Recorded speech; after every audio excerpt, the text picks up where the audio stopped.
A terrific meet at KT Woodman. Sometimes that meet's a hard meet for our kids to get up for because we work the whole meet.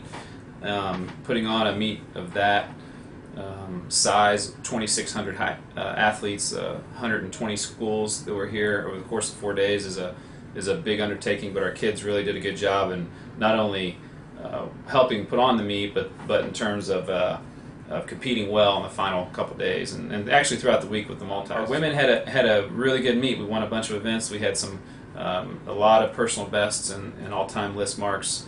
I think our out in the throws field, we had a couple significant ones. Jamisa Milton hit 197 feet 10 inches, or 6 inches, in number 3 all-time hammer throw, and she's been dealing with some injuries, so that was good to see her have a big mark.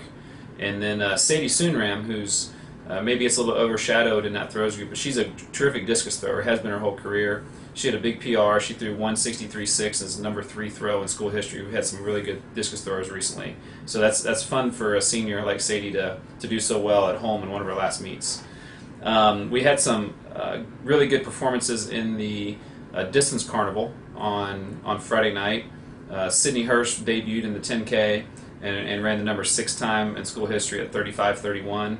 And so that's great to see her extend herself to an event that she's never done before.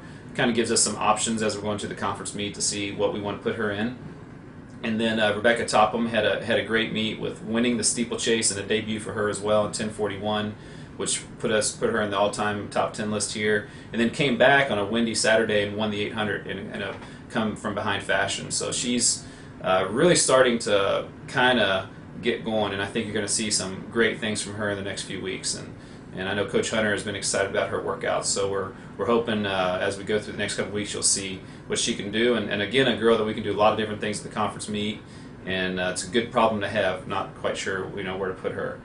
I know that Taylor Larchmiller debuted in the 200. She's not been able to run an outdoor 200 her whole career, usually running the 400 hurdles, so we put her in the 200. And she ran a nice PR, got on our all-time list, and also ran on our 4x1 that ran a season best and is one of the top teams in the conference.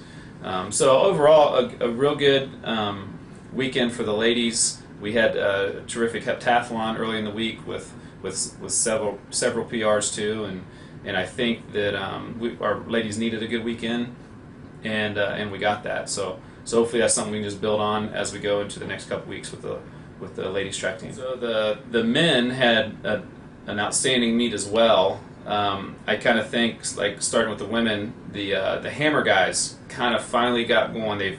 They've had some good throws. One of them's had a good throw. One of them's had a bad week, and they all kind of got going together like they were last year and being all over 60 meters. And Weston has been kind of struggling.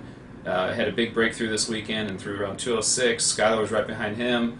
Taylor was, Goldsmith was right behind him. So the big three, I guess you could call it, is looking like they're getting back on track. And I know Oklahoma was a meet last year where they all threw really well, and Weston broke the school record for the first time. So we're excited that those guys are kind of got their mojo back, I guess you could say. Hunter Veith had a big decathlon last week, and he's still coming back from Tommy John surgery. So he had a big PR of about 300 points, put him number 6 all-time in our school history, and he was only able to throw the javelin at about 75% effort. So there's a few hundred points there between that and the discus that we think that he's going to be able to improve upon, and hopefully at the conference meet score big enough to make it to the national championships. And he was really close to doing that this week, and so he's a talented guy. He also had huge long jump, not only in the decathlon where he jumped 24.6, but he came back on Saturday 2 days later and he jumped over 25 feet for the first time in his life. So to do that after a decathlon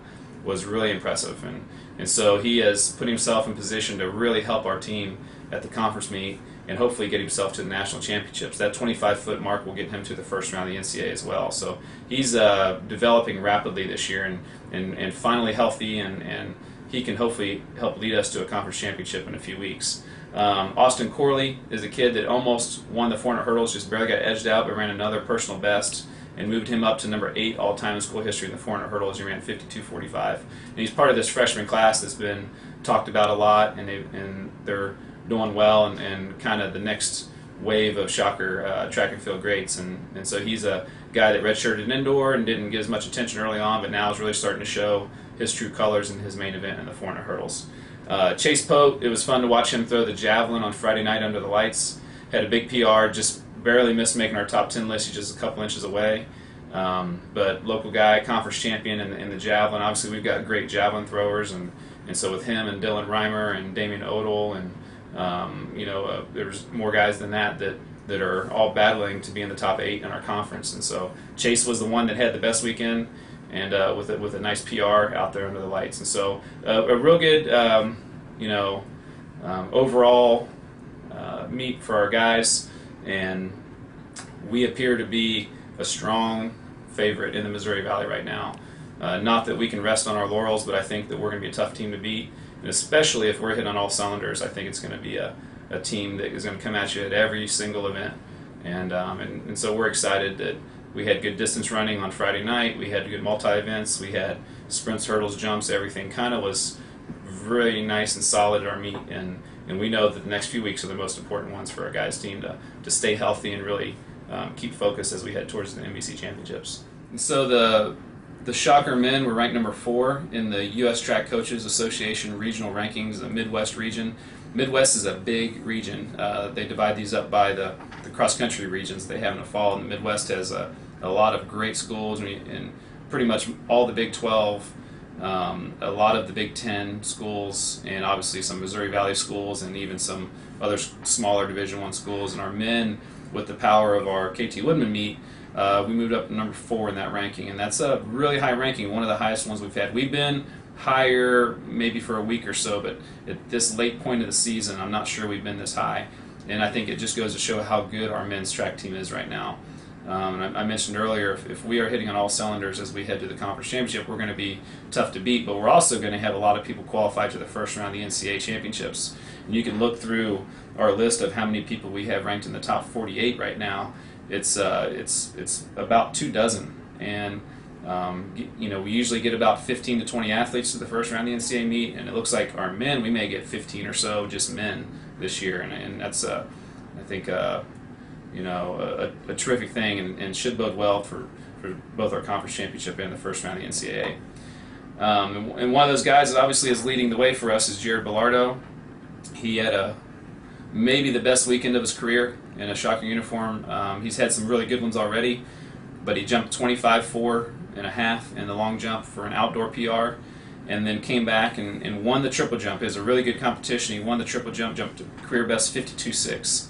And the 52.6 puts him number 7 in the nation, number 2 in the NCAA West, and his long jump puts him in the top 20 in the nation. And obviously indoor, he made the NCAA championships in the long jump, so he jumped a little bit farther indoor. So, but he's doing great. Got the NBC Athlete of the Week again, and just remarkable what he's been able to do. And so hopefully we can keep him healthy. He's gonna probably take this weekend off to just recover and make sure we're getting him ready for some events later in the season, because hopefully he'll be jumping later into the season, hopefully to the Olympic trials. He's got a mark in a long jump that could put him on the bubble of making Olympic trials right now.